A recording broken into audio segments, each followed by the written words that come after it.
Բարի երեկո, Երկիր մեդիա հեռուստաընկերության եթերում դուք դիտում եք Երկիրն այսօր կիրակնամուտի թողարկումը։ Ինչպես միշտ այսօր եւս կամփոփենք անցնող շաբաթվա կարևոր իրադարձությունները առաջիկա 30 րոպեների ընթացքում։ Սա Երկիրն այսօրի կիրակնօրյան է, մնացեք մեզ հետ։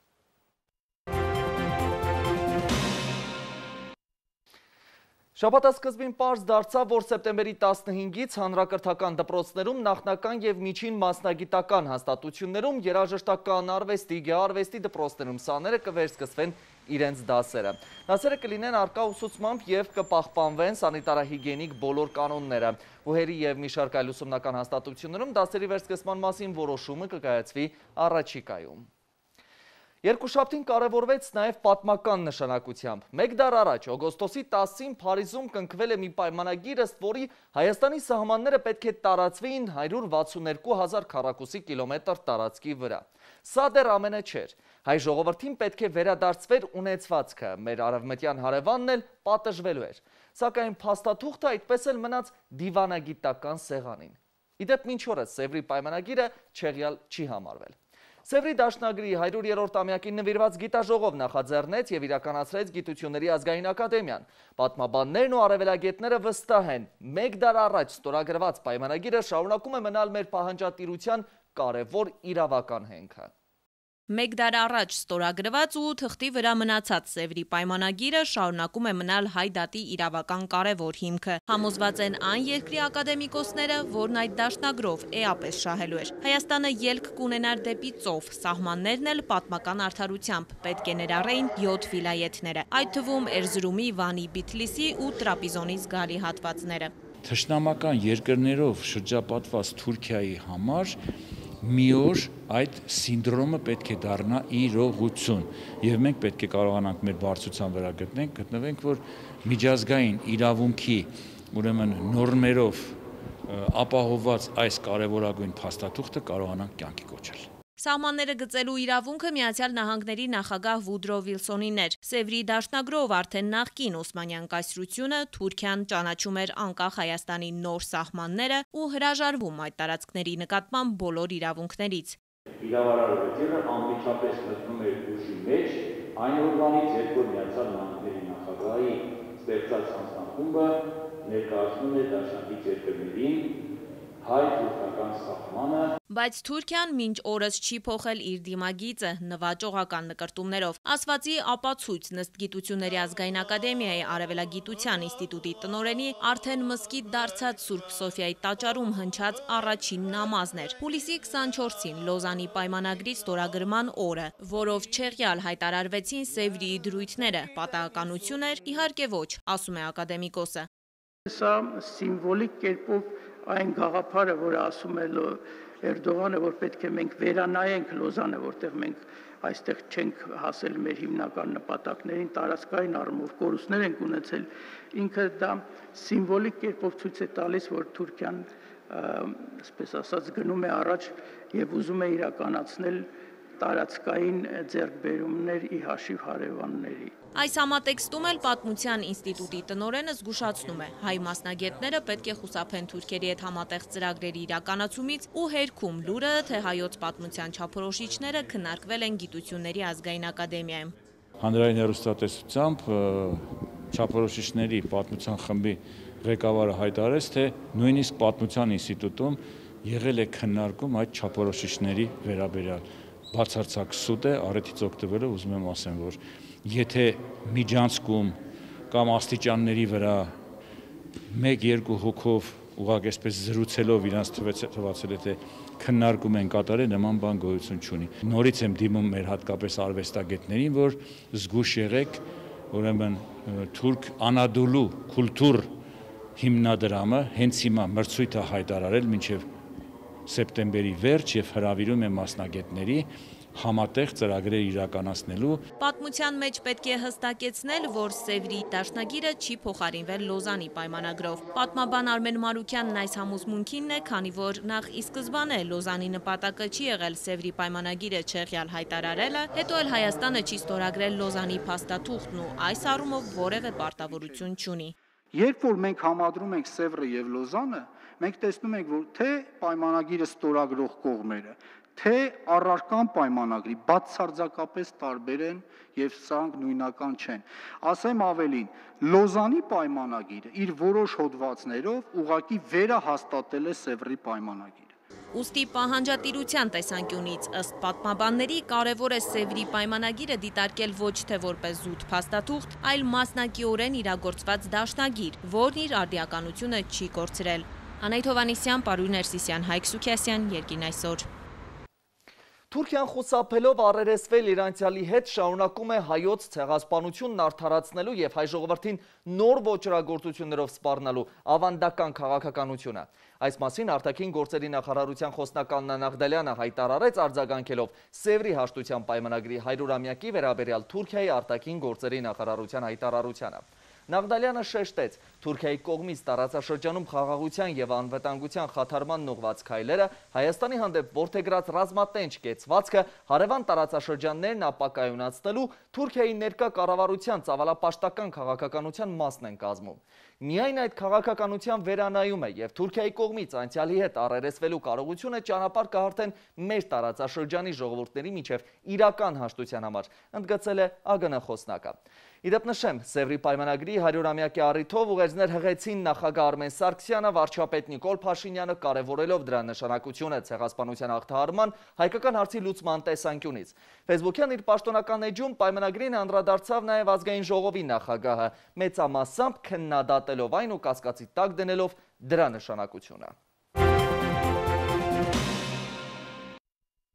Երևանի ընդհանուր իրավասության դատարանն Աննա Դանիբեկյանի նախագահությամբ հետաձգեց Ռոբերտ Քոչարյանի եւ մյուսների գործով դատական նիստը, քանի որ գլխավոր շտաբի նախկին պետ Յուրի Խաչատուրովի պաշտպան Միհրան Պողոսյանը չէր կարողացել ներկայանալ ըստ իր ներկայացրած դիմումի հանկարծակի առաջացած խնդիրների պատճառով։ Պողոսյանը պետք է բացարկի միջնորդություն ներկայացներ Դանիբեկյանին։ Մեղադրող դատախազները պնդեցին անհարկի ճանաչել Պողոսյանի բացակայությունը, նշելով, որ նպատակը նիստերը ձգձգելն է։ Պաշտպանական կողմից Հայկ Ալումյանն էլ նկատեց, թե ոչ ոք իրենց կողմից չէր դժգոհում, երբ դատավոր Դանիբեկյանը մի քանի ամիս առաջ արձակուրդ էր գնացել, ինչի պատճառով մի քանի նիստ չի կայացել։ Նշեմ նաև, որ գործով մեղադրյալ Արմեն Գրիգորյանի պաշտպան Էրիկ Ալեքսանյանը օգոստոսի 12-ից սեպտեմբերի 1-ը ներառյալ ամենամյա արձակուրդում է լինելու։ Դանիբեկյանը Պողոսյանի բացակայությամբ եւ Ալեքսանյանի արձակուրդում լինելով պայմանավորված նիստը հետաձգեց մինչև սեպտեմբերի 8-ը ժամը 13-ը։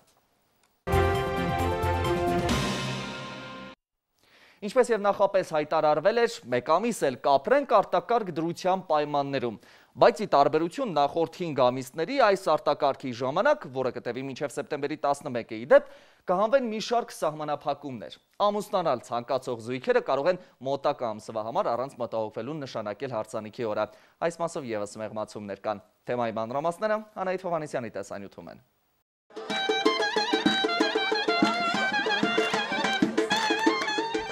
Նմանատիպ հայկական շքեղությամբ դհոլ, զուռնայով երկու պարով հարսանիքներն այլևս հետաձգելու կամ թաքուն կազմակերպելու կարիք չի լինի։ Արտակարգ դրության 6-րդ ժամկետում Պարետատունը մեղմացումներ է նախատեսել։ Ընտանեկան արարողությունները, ժամանցային միջոցառումները թույլատրվում է կազմակերպել բաց ու փակ տարածքներում, եթե մասնակիցների թիվը չի գերազանցում 40-ը։ Այս կարգավորման իմաստով ընտանեկան արարողություններ են համարվում տոնական եւ հիշատակի արարողությունները, ներառյալ տարեդարձի, հարսանյաց, նշանադրության, հոգեհանգստի, հուղարկավորության արարողությունները։ Հայկական հարսանիքներին հյուրերի ցուցակը, սակայն Սասուն Միքայելյանի համոզմամբ 40-ով չի կարող սահմանափակվել։ Բարեկամներին չնեղացնելու համար պատգամավորն առաջարկում է գոնե եւս 20-ին հրավիրելու հնարավորություն տալ։ Բանավյան 40-60-ի մեջ օրինակ ես չեմ հասկանում ինչ տարբերություն կա։ Մենք մի խնդիր ենք լուծում, որ այսօր հարյուրավոր մարդիկ կան, որ նշանվել են, ով հարսանիք կան։ 60-ի դեպքում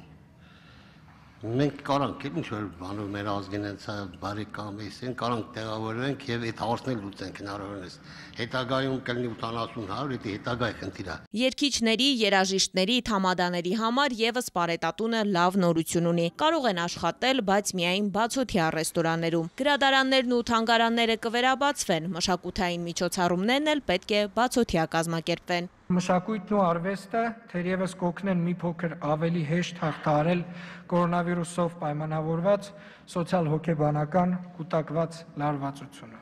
Սեփական ավտոմեքենայում դիմակ կրելու պահանջը կհանվի, բայց կշարունակի պահպանվել տաքսիներում ու հասարակական տրանսպորտում։ Ինչ վերաբերում է որոշ բացօթյա տարածքներում դիմակի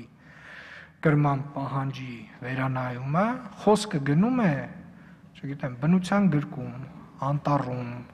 լողափին, ընտանիքի անդամներով, այսինքն սա շատ կոնկրետ նկարագրված դեպքեր են լինելու, ոչ այնքան մեծ ծավալով, որոնք որ բարետի որոշումներով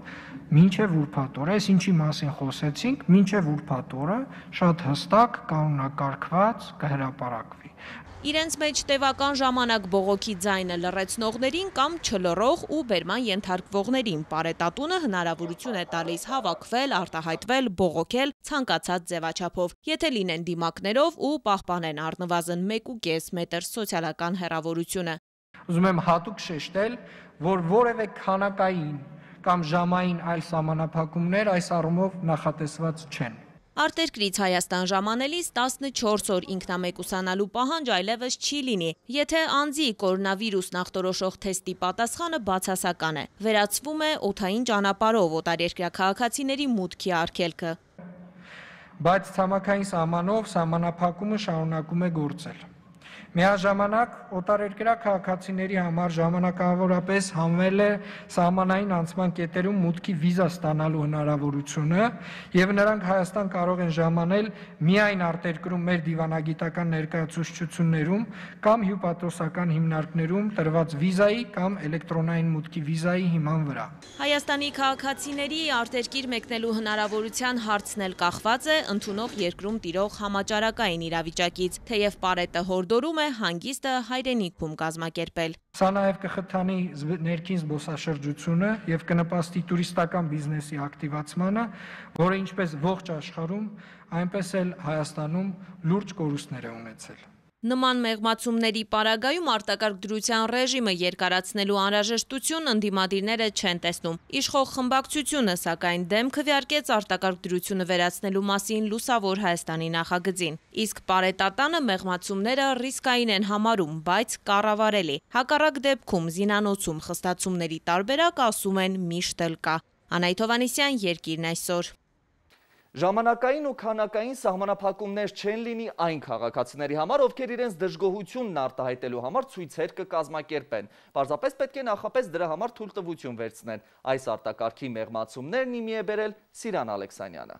Արտակարգ դրության պայմաններում վերացվել են մի շարք սահմանափակումներ։ Սեփական մեքենայում դիմակ դնելն այլևս պարտադիր չէ, բայց դրա փոխարեն այն պարտադիր է հանրային տրանսպորտում, այդ թվում տաքսիներում։ Հանրային բաց տարածքներում դիմակը պարտադիր է, սակայն բնության գրկում եւ նմանատիպ այլ վայրերում տվյալ պահանջը չի գործի։ Գրադարանները եւ թանգարանները կվերաբացվեն, իսկ թատրոնները եւ համերգասրահները կգործեն բացօթյա։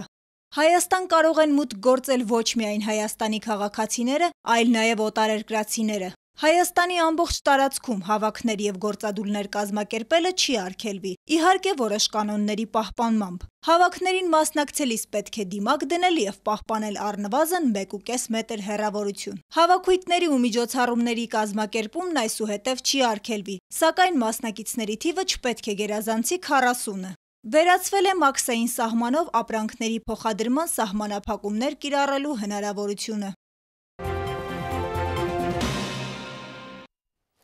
Երբ Հայաստանը ներկայիս ճգնաժամը հաղթահարի, դրան կհաջորդի բիզնեսի կարգապահության ու ստանդարտների ամենադաժան ձևով բարձրացումը։ Դրա անհրաժեշտության մասին կառավարության նիստի ընթացքում հայտարարեց վարչապետը։ Իսկ այսպիսի պարտադրանքի մասին խոսելու առիթը նիստում նախագծերից մեկի քննարկման ընթացքում տարատեսակ ապօրինի բիզնես հնարքների ակնարկներ։ Այս նիստում ներկայացվեց ու հաստատվեց հակահամաճարակային օժանդակության 23-րդ փաթեթը։ Այս անգամ կառավարությունը պատրաստվում է աջակցել կորոնավիրուսի համավարակի պատճառով տուժած զբոսաշրջության ոլորտի ընկերություններին։ Նաև հաստատվեց հակաճգնաժամային 24-րդ միջոցառումը, որի շրջանակում էլ աջակցություն կցուցաբերվի գինեգործներին և կոնյակագործներին։ Կառավարությունը պարզվում է չի մոռացել նաև զբոսաշրջության ոլորտի կազմակերպություններին։ Ըստ էկոնոմիկայի նախարարի տնտեսական գործունեության առանձին տեսակների նկատմամբ կիրառված սահմանափակումների հետևանքով զբոսաշրջության, կացության եւ հանրային սննդի ոլորտներում գրանցվել է իրացման շրջանառության մոտ 70%-ի չափով անկում։ Ուստի հակաճգնաժամային 23-րդ փաթեթի շրջանակում աջակցություն կստանան այն կազմակերպությունները, որոնք ունեն առնվազն 3 աշխատակից եւ ստեղծվել են ոչ ուշ, քան 2020 թվականի մարտի 31-ը։ Աջակցության տևողությունը 2020 թվականի հուլիսից մինչև 2021 թվականի մարտ ամիսներն են, եթե ոլորտային շրջանառությունները ավելի շուտ վերականգնվեն եւ 1 եռամսյակի արդյունքներով նախորդ տարվա նույն եռամսյակի համեմատությամբ գերազանցեն 70%-ը,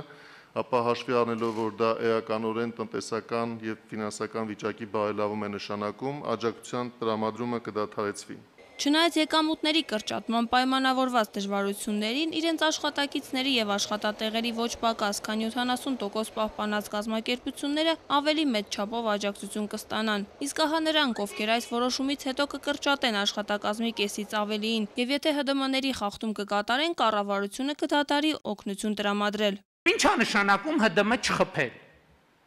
Այն ժամանակ ասում են կառավարությունը կոռումպացված է, այսպես բոլորը տանում են, մենք էլ ենք տանում։ Հիմա էլ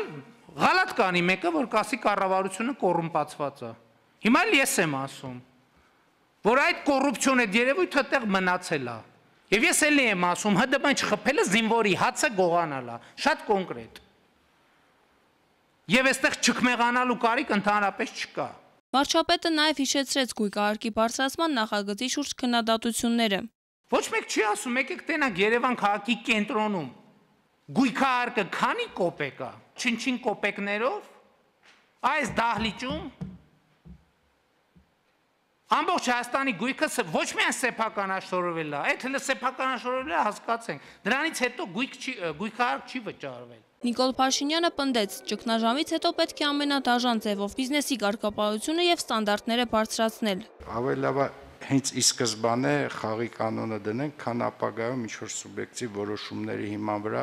սկսենք գումարներ հետ բռնագանձել։ Բիզնեսը ինքը գիտի, ինքը դա արել է, թե չի արել։ Եթե արել է, թող գնա դիմում գրի, ասի ես հրաժարվում եմ այդ աջակցությունից, որովհետև գիտի մեկը հետո հետա վճարելու։ Այսինքն ինչի ենք մենք անընդհատ իրա փոխարեն մտածում։ Փոխանակ ասма սելը ճռռա, սել որն է ճռռում։ Եկեք չճռրանք իրանց փոխան։ Իրանք թող իմանան արել են այդ խախտումը թե չէ։ Եթե արել են, ուրեմն տարբերակ չկա, հետ են վերադարձնելու։ Եթե չեն արել, շնորհակալ ենք, գոհ ենք, աջակցենք ամեն ինչով։ Ի վերջո երկար քննարկումից հետո փաթեթն ընդունվեց, սակայն մեկ զգուշացում կազմակերպություններին։ ՀԴՄ-ների խախտում արձանագրելու դեպքում իրավական մեխանիզմների միջոցով հետ կբռնագանձվի աջակցության ծրագրով ամբողջ ընթացքում տրված գումարը։ Ալինա Սիմոնյան, Երկիրն այսօր։ Հայ ժողովուրդը բազում չարիքներ է վերապրել, կվերապրի նաև իրեն խաբած Նիկոլ Փաշինյանի իշխանությանը։ Սասնա Ծռեր կուսակցությունն է այսպես արձագանքում 2016-ի հուլիսին ոստիկանության ՊՊՑ գնդի տարածքի գրավման մասնակիցներին 8.5 տարուց մինչև ցմահ ժամկետով ազատազրկման դատախազության պահանջին։ Հայ ժողովրդի 2018-ի ապստամբությունն ու ռեժիմի ամբողջական տապալումը վիժեցրած Նիկոլ Փաշինյանն արդեն բացահայտ կերպով պաշտոնապես լեգիտիմ է համարում նախորդ ազգադավ ու ոչրագործ ռեժիմին եւ իր պաշտպանության տակ է վերցնում նրան։ Պնդում են Սասնա Ծռերն ու պահանջում, որ մեկ տարվա ընթացքում անցյալին իրավաքաղաքական գնահատական տրվի, դրանից բխող անցումային արդարադատություն ներդրվի, նոր սահմանադրություն ընդունվի եւ արտահերթ ընտրություններ անցկացվեն։ Համոզված են այս ծրագրի այլընտրանքը ռեժիմի պաշտպանությունն ու ժառանգորդությունը ստանձնած Նիկոլ Փաշինյանի անփառունակ ու ապիկար կառավարումն է։ 2016-ի հուլիսյան դեպքերի գործով դատավարությունն ավարտվում է, մեղադրող դատախազը հիշեցնեմ միջնորդել է խմբի անդամներից Արեգ Գյուրեղյանին, Էդվարդ Գրիգորյանին ազատազրկել 8 տարի 6 ամիս ժամկետով, Գագիկ Եղիազարյանին, Մխիթար Ավետիսյանին եւ Արուժան Ավետիսյանին 8 տարի 9 ամիս, Սեդրակ Նազարյանին եւ Պավել Մանուկյանին 9 տարի, Արմեն Բիլյանին 21 տարի ժամկետով, իսկ Սմբատ Բարցեղյանին դատապարտել ցմահ ազատազրկման։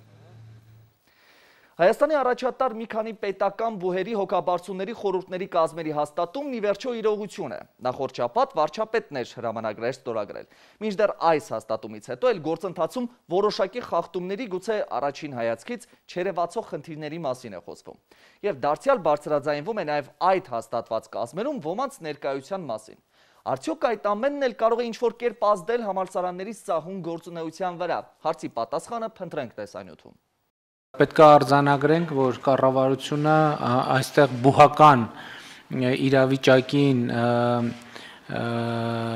չմիջամտելու ռազմավարություն ունի եւ հետեւաբար նաեւ այսօր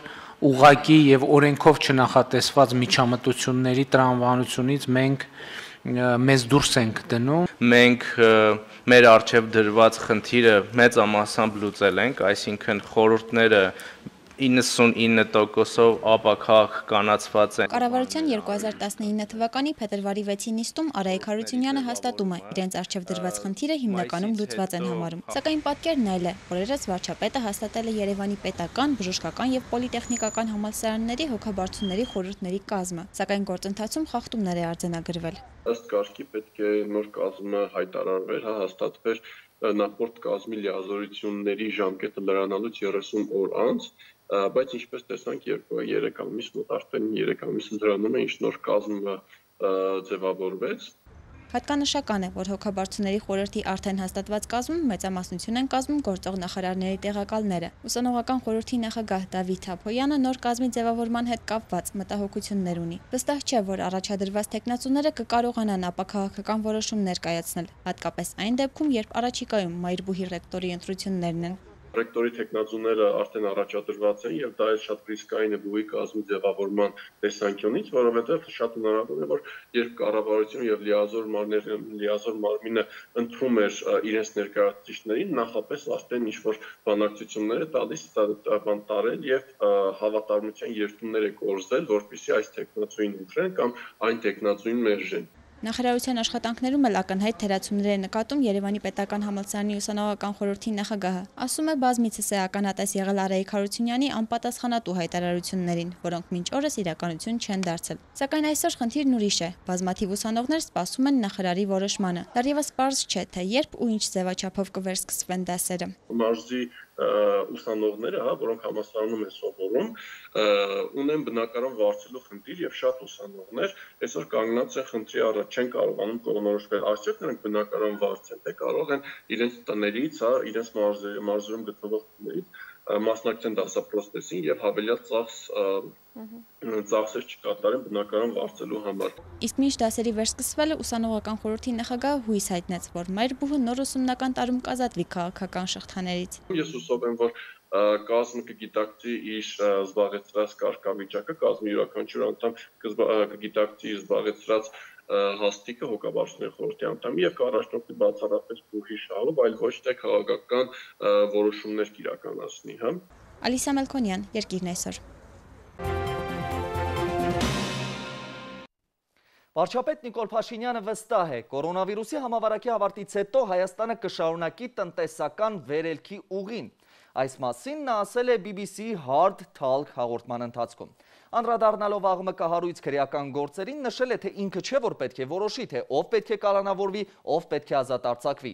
Իր կառավարության նպատակն է ապահովել օրենքի գերակայությունը, ստեղծել անկախ դատական համակարգ եւ վարել հստակ հակակոռուպցիոն քաղաքականություն։ Իսկ այդ հարցազրույցում Հայաստանի վարչապետը պատասխանել է նաեւ մի շարք այլ սուր հարցերի, այդ թվում հուլիսյան ռազմական գործողությունների եւ դրա հետևանքների մասին։ BBC եթերում Հայաստանի վարչապետի այդ ծանր զրույցը ծանր թեմայի շուրջ է ծավալվել։ Նիկոլ Փաշինյանն իշխանության գալիս խոստացել էր գտնել Արցախյան հիմնախնդրի հանգուցալուծման խաղաղ ճանապարհը։ Hard Talk ծանր զրույց հաղորդաշարի հաղորդավարի այս հիշեցմանը հաջորդել է նախորդ ամիս հայ-ադրբեջանական սահմանին ծավալված ռազմական գործողությունների մասին հիշեցումը։ Խաղաղությունը չի կարող ձեռք բերվել Հայաստանի միակողմանի գործողություններով։ Իրական խաղաղության կհասնենք, եթե Ադրբեջանն արձագանքի Հայաստանի ջանքերին։ Դառնալով Հայաստանի վարչապետ, ես առաջարկեցի խաղաղության նոր բանաձև։ Այն է, Արցախյան հիմնախնդրի ցանկացած լուծում պետք է ընդունելի լինի Հայաստանի, Արցախի եւ Ադրբեջանի ժողովուրդների համար։ Ես Հայաստանի առաջին ղեկավարն եմ, որը նման լուծում է առաջարկել, բայց դժբախտաբար Ադրբեջանի նախագահը չի արձագանքել իմ առաջարկին։ Ադրբեջանն է հարձակվել Հայաստանի վրա, պնդել է Փաշինյանը, այդ երկրի ղեկավարին մեղադրելով ռազմական հռետորաբանության ու հիմնախնդիրն ուժով լուծելու փորձերի մեջ, բայց որպեսզի միջազգային հանրությունն ամեն անգամ չգուշակի, ի վերջո ով է նախահարձակը, Հայաստանը կարևոր եւ անհրաժեշտ է համարում շփման գծում մոնիթորինգի մեխանիզմի ներդրումը։ Ինչու եմ ես ասում, որ Արցախը Հայաստանն է։ Նախ, որովհետև Արցախը մի քանի հազար տարի բնակեցվել է բնիկ հայերով, եւ ի դեպ Արցախ անունն ունի հազարամյակների պատմություն։ Նախքան հակամարտության սկիզբը Լեռնային Ղարաբաղի ազգաբնակչության 80-ից 90%-ը հայեր էին։ Փորձելով երկրամասը մաքրել հայերից, Ադրբեջանը սկիզբ դրեց հակամարտությանը։ Արցախյան հիմնախնդրին ռազմական լուծում չկա, արձանագրել է Փաշինյանը, բայց խաղաղությունը փոխզիջում է ենթադրում, իսկ Հայաստանը միշտ էլ պատրաստ է եղել փոխզիջման։ Ադրբեջանը Լեռնային Ղարաբաղի մեկուսացման եւ շրջափակման քաղաքականություն է վարում, ի դեպ նաեւ Հայաստանի նկատմամբ։ Մենք Ադրբեջանին առաջարկում ենք Արցախյան հակամարտության հարցում հրաժարվել ուժի գործադրման որևէ հնարավորությունից։ Հարցին Հայաստանը շարունակելու է հավատարիմ մնալ Ռուսաստանին, թե փոխում է արտաքին քաղաքական ուղղվածությունը, օրինակ ՆԱՏՕ-ի կամ ԵՄ-ի կողմ։ Վարչապետ Փաշինյանը միանշանակ չի պատասխանել։ Նշել է, որ Ռուսաստանը շարունակում է մնալ Հայաստանի ռազմավարական գործընկերը, բայց նաև կարևորել է համագործակցությունը Իրանի, եվրոպական երկրների, Եվրամիության, նաև ՆԱՏՕ-ի հետ։ Գալով դեպի ներքաղաքական կյանք Հայաստանի վարչապետը հակադարձել է հաղորդավարի դիտարկմանը, թե Թավշյա հեղափոխությունից հետո քաղաքացիների սպասելիքները չեն արդարացվել։ Փաշինյանը հիշեցրել է, որ 2019-ին Հայաստանի տնտեսական աճի ցուցանիշն ամենաբարձրն էր Եվրոպայում։ Երկիրը նաև բարելավել է իր դիրքերը միջազգային տարբեր վիճակագրություններում։ Դա վերաբերում է ժողովրդավարությանը, խոսքի ազատությանը, անկախ դատական համակարգին, հակակոռուպցիոն քաղաքականությանը։ Միջազգային ամսագրերը 2 տարի է Հայաստանը ճանաչում են որպես տարվա երկիր ժողովրդավարության եւ տնտեսության ցուցանիշներով։ Վարչապետ Փաշինյանը նաև չի համաձայնել, որ կորոնավիրուսի դեմ պայքարում մեր կառավարությունը ձախողել է։ Հաղորդավարի համեմատությանն էլի պատասխան, որ Հայաստանում կորոնավիրուսով վարակման եւ մահվան դեպքերը մի քանի անգամ գերազանցում են հարևան Վրաստանի ու Ադրբեջանի ցուցանիշները, Փաշինյանը հորդորել է ժամանակից շուտ գնահատականներ չտալ։ Դժբախտաբար ամբողջ աշխարհում համավարակի ցուցանիշները շարունակում են աճել։ Ինչու էր Հայաստանի վարչապետը Արցախում կազմակերպված խնջույքին մասնակցել առանց դիմակի, երբ ինքն է նախատում քաղաքացիներին հակահամաճարակային կանոնները չպահպանելու համար։ Այդ օրը մենք շարժվել ենք Լեռնային Ղարաբաղում գոյություն ունեցող կանոններով։ Ծանր զրույցը ծանր էր ու սուր հարցերով, չի շրջանցվել նաև սահմանադրական դատարանի թեման։ Փաշինյանը վստահեցրել է, որ իշխանության միակ նպատակն է ունենալ փոփոխված սահմանադրությանը համապատասխան բարձր դատարան։ Հայաստանի բարձրաստիճան նախկին պաշտոնյաներն էլ քրեական հետապնդման են ենթարկվում առանց քաղաքական պատվերի։ Այստեղ էլ իշխող ուժի խնդիրը վարչապետի պնդմամբ միայն դատական համակարգի անկախությունը ու օրենքի գերակայությունն ապահովելն է։ Անահիտ Հովհաննիսյան, Երկիրն այսօր։ Շաբաթավերջին էկոնոմիկայի նախարարը լրագրողներին ներկայացրեց կառավարության տնտեսական աջակցության նոր ծրագրերը, որոնք ուղղված են չեզոքացնելու կորոնավիրուսի հետևանքով առաջացած դժվարությունները։ Տիգրան Խաչատրյանը հույս հայտնեց, որ 2020 թվականի աշնանը ամեն ինչ բարեհաջող ընթացքի դեպքում Հայաստանը զբոսաշրջային հոսքեր կունենա։ Զբոսաշրջության ոլորտում զբոսաշրջային գործակալությունների նախորդ տարվա համեմատությամբ իրացման ծավալները կրճատված են ավելի քան 90%-ով։ Գիտեք, որ ներգնաց զբոսաշրջություն չկա, համապատասխանաբար այդ կազմակերպությունները նաև եկամուտներ ունենալ չեն կարող։ Բայց մենք այդ փակվածը համարում ենք պայմանական, որովհետև նրանք անմիջապես էլ կբացվեն, երբ որ զբոսաշրջային հոսքերը կվերականգնվեն։ Մենք սպասում ենք, որ առաջիկայում արդեն կարգավորումները աստիճանաբար կմեղմացվեն, եւ դա հիմք կտա, որ աշնանը հույս ունեմ աշնան վերջին ամիսներին արդեն որոշակի ուղղություններից Հայաստան ժամանեն նաև ներգնաց զբոսաշրջիկներ եւ ես գրեթե չեմ կասկածում, որ այդ փակված կազմակերպություններից կամ գործունեություն ժամանակավորապես դադարեցրած կազմակերպությունների մեծ մասը կվերադառնան իրենց բիզնեսներին։ Այսպիսի ներանցնող շաբաթը իր դեպքերով եւ իրադարձություններով մնացեք խաղաղությամբ։